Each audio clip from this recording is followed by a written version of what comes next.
우리말의 70% 정도가 그 한자어에서 유래가 됐습니다.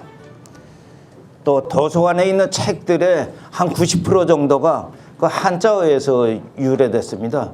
그래서 한자를 모르고는 우리말의 진정한 의미를 알기가 어려운 게 수천 년 역사를 통해 가지고 그렇게 내려온 것이기 때문에 이것을 이제 알아야 됩니다.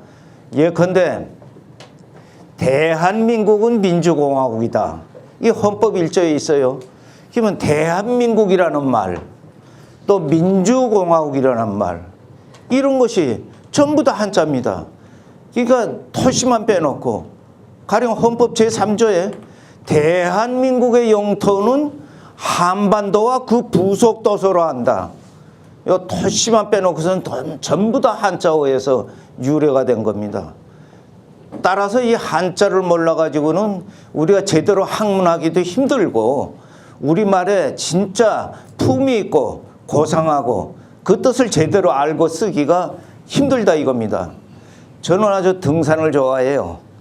그래서 북한산을 자주 올라가는데요. 올라가다 보면은 그 대학생들, 그 젊은이들이 어떤 때는 이게 왜 남한에 있는 산인데 어떻게 북한산이라고 그래? 이렇게 얘기를 합니다. 근데 그거는 이 한자의 그 한이라는 말, 이 북한산 할 때 그 한이라는 말, 그 말을 그 한자로 모르기 때문에 그렇습니다. 그 학생인 경우에, 그 젊은이인 경우에는 북한산 할 때 그 한자가 대한민국의 그 한자, 그거랑 이제 같은 것으로 이렇게 이제 생각을 하는 겁니다. 근데 북한산의 그 한자는 한강 할 때 그 한자거든요. 한수 한자거든요. 한강을 기준으로 해서 북쪽에 있는 산을 북한산이라고 그러고 남쪽에 있는 산을 또 산성을 싸서 남한산성이라고 그러고 요건 북한산성이라고 그러고 이게 한수한 한강을 기준으로 해가지고 이걸 하는 건데 우리 젊은이들은 한자 공부를 학교에서 시키질 않았기 때문에 한글 전형만 쭉 하다 보니까 그 뜻을 이제 제대로 이해 못하고 그렇게 오해하는 겁니다. 김구 선생님이 암살로 돌아가셨어. 그러면 아니 무슨 암으로 돌아가셨어? 이게 암살이라는 말, 이걸 한자로 우리가 가르쳐 주질 않았기 때문에 학생들이 그렇게 오해를 할 수 있고 그 윤봉길 의사가 아주 그 위대한 분이야. 그러면 그분이 뭐 외과 의사야? 내과 의사야? 이 어려운 의자 이걸 안 가르쳐 줘가지고 이제 학생들이 그렇게 혼동에 가져옵니다. 이것이 세월이 거듭되면은 이 우리말을 제대로 쓸 수 없는 그런 경지까지 이르게 됩니다.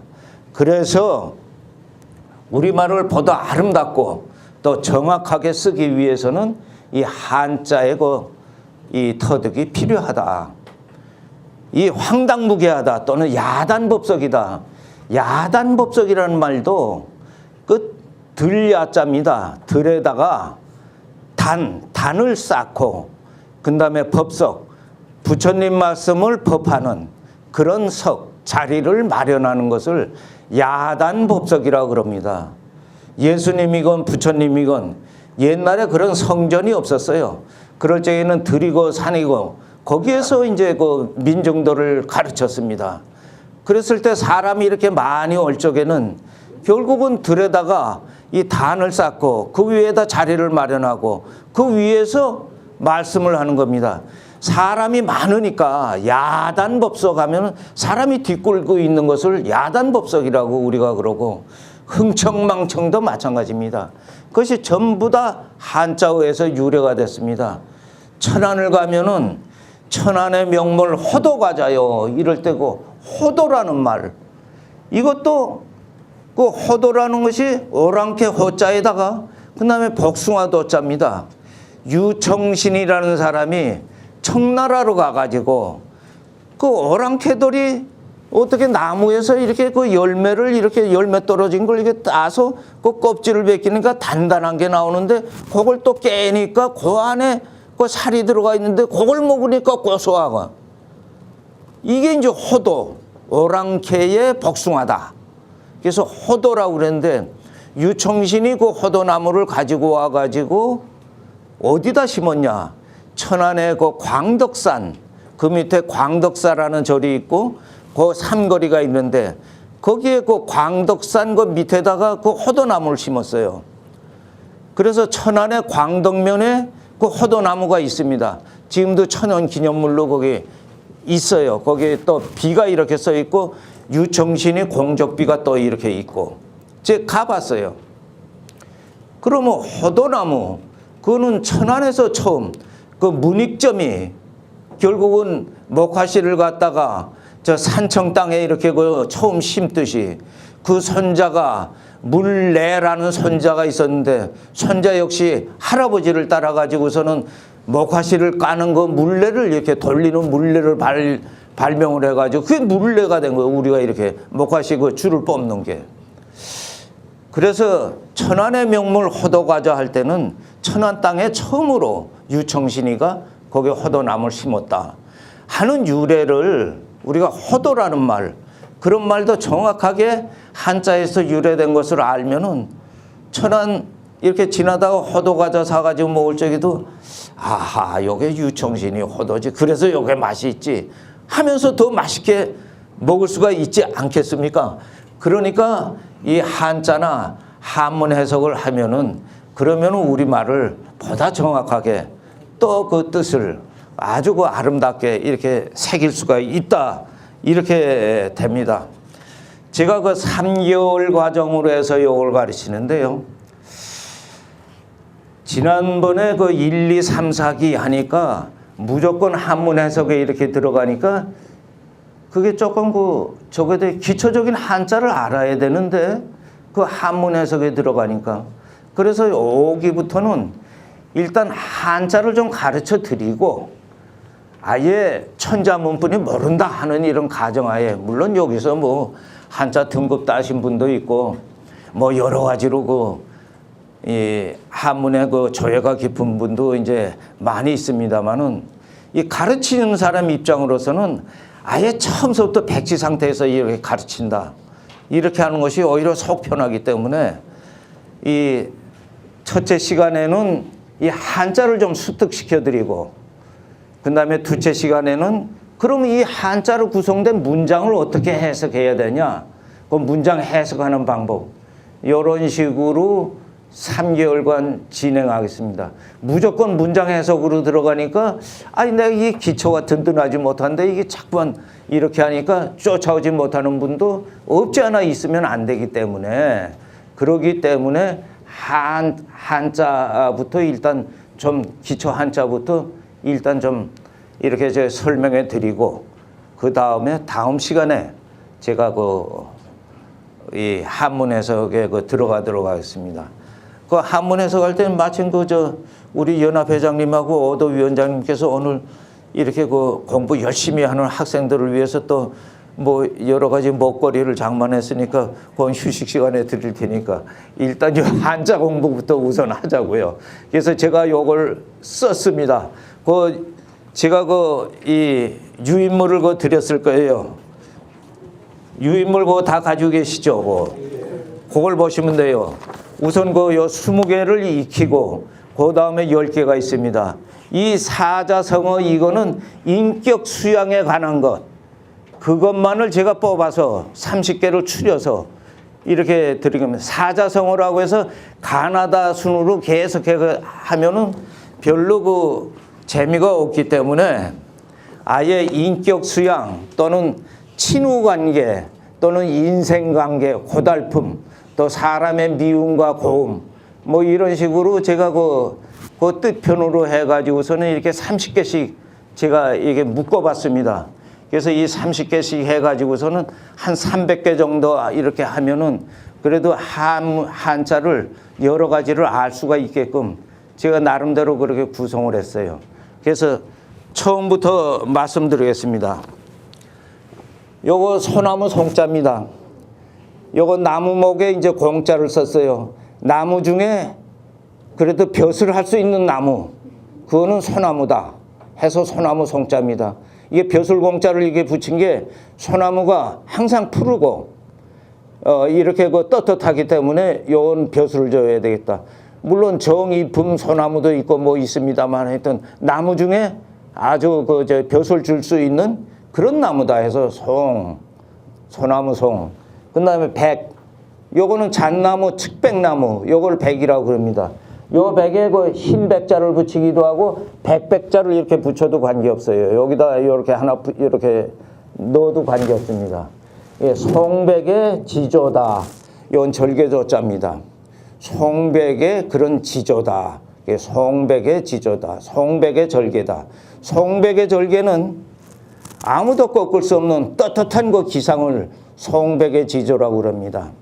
그래서 우리가 논어에도 이제 세한 연후에 이제 세한이라는 것은 이 차가움이 이렇게 돌아왔을 때, 겨울이 돌아왔을 때 세한 연후에 논어에 보면은 지 알 수 있다. 뭐를 알 수 있냐? 송백의 말이죠. 송백의 지후조를 송백이 가장 늦게 이렇게 늦게 이제 이렇게 지질어지는 것을, 그러니까 송백이 푸르름이 계속 있는 그것을 알 수 있다. 이게 추운 겨울이 와야 송백이 얼마나 푸른지를 그걸 알 수 있다 하는 것이 논어에 나옵니다. 그러니까 사람도 아주 가난하고 고생할 때 그때 이제 그 사람의 진면목이 나온다 이겁니다. 그러니까 이렇게 배가 바다에 파선한다.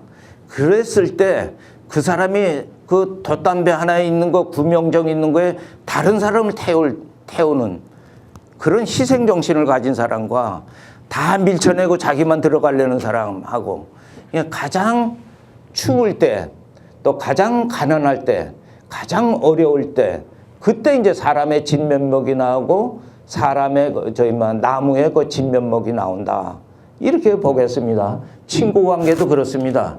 그저 여유가 있고 모든 것이 잘 돼갈 적에는 형이야 아우야 뭐 하면서 이렇게 죽을 똥살똥 이렇게 사귀다가 뭔가 실패되고 뭔가 다 이제 찌그러들 적에는 그때는 뭐 친구를 배신하기도 하고 도망가기도 하고, 진정한 친구가 아니죠. 그러니까 송백지조 할 때는 송백의 그러한 지조, 소나무와 측백나무가 겨울이 돼도 세한이 돼도 그 푸르름을 변치 않는 그런 절개, 그런 것을 송백지조라고 그럽니다. 그 다음에 호연지기, 이건 맹자에 나오는 말인데요. 이건 넓을 허자입니다. 그러할 연자고, 그러니까 넓다. 모든 것이 넓다. 넓은 그런 기운. 이것도 역시 이제 아주 넓고 천지간에 아무것도 이제 구애받지 않는 그러한 기상, 그것을 호연지기라고 그럽니다. 우리가 높은 산 또는 명산에 올라가면은 이러한 씩씩한 기운, 넓은 기운을 가질 수가 있어요. 홍경래가 이 한양 땅에 와서 이 북한산에 올라가 가지고 저 장안을 내려다봤습니다. 장안을 내려다보니까 그 개딱지 많았고 말이죠. 개미 같은 사람이 오물오물거리니까 저기 나가서 내가 무엇을 한다는 것보다도 저걸 다 평정해버리는 게 낫겠다 해가지고 홍경래 난을 이제 일으켰습니다마는 서북 사람들이 이제 천대를 받는다 해서 홍경래가 난을 일으켰습니다마는 그 실패했죠. 그러니 이제 무슨 큰 야망이나 엉뚱한 생각을 갖는 것도, 그것도 큰 산에 올라가 보면은 기상이 이제 좀 넓어지기 때문에 이제 그렇지만, 여기서 말하는 호연지기는 그러한 엉뚱한 생각이 아니라 진짜 씩씩하고 아주 바른 그런 큰 마음, 그걸 가진 떳떳한 기운을 호연지기라고 그런다. 그 다음에 명경지수라는 건 이거 밝을명, 그 다음에 거울경이에요. 거울경. 아주 맑은 거울. 얼마나 깨끗합니까? 거울이 먼지가 끼면 말이죠. 대상이 보이질 않아요.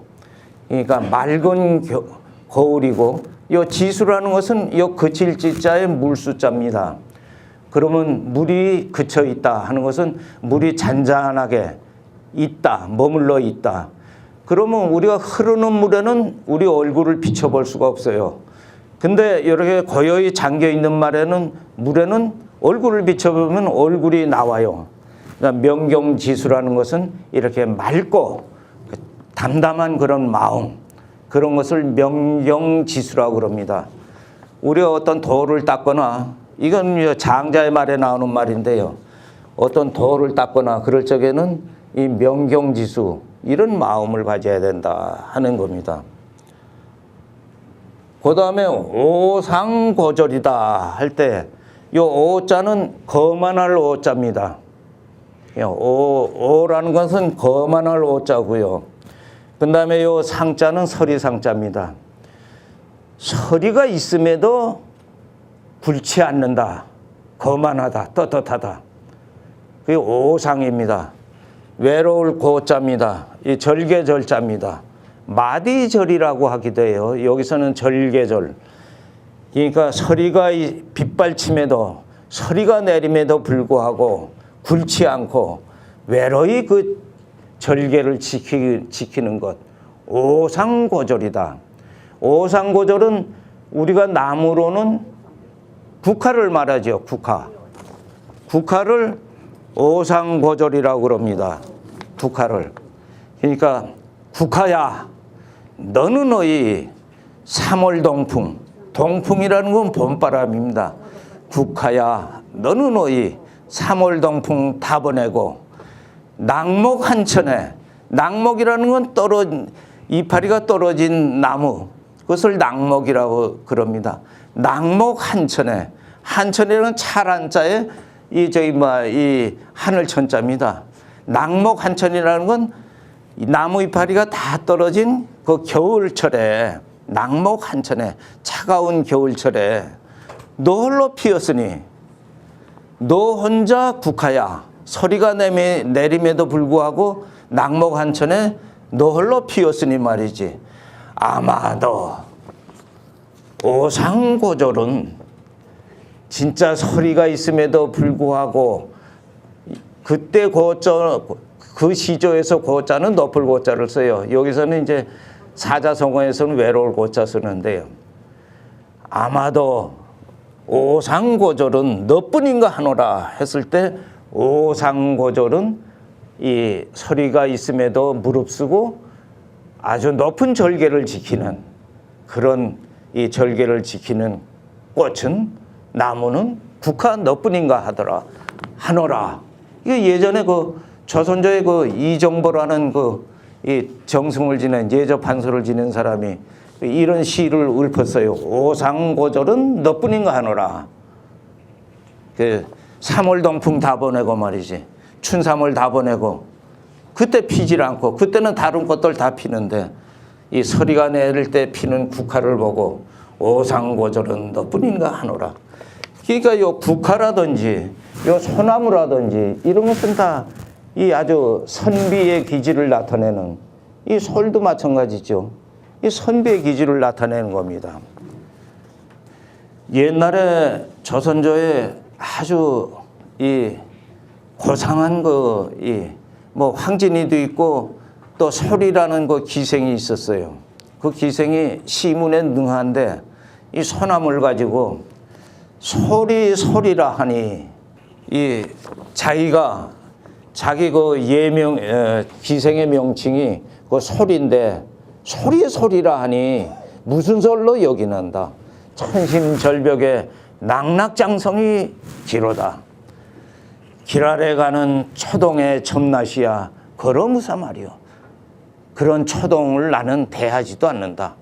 아주 고상한 선비만 나는 대한다 하는 그런 말을 소나무를 이제 얘기해서 하고요. 이정보가 읊은 아마도 오상고절은 너뿐인가 하노라, 국화야 하면서 국화를 매란 국죽이라고 우리가 그러지 않습니까?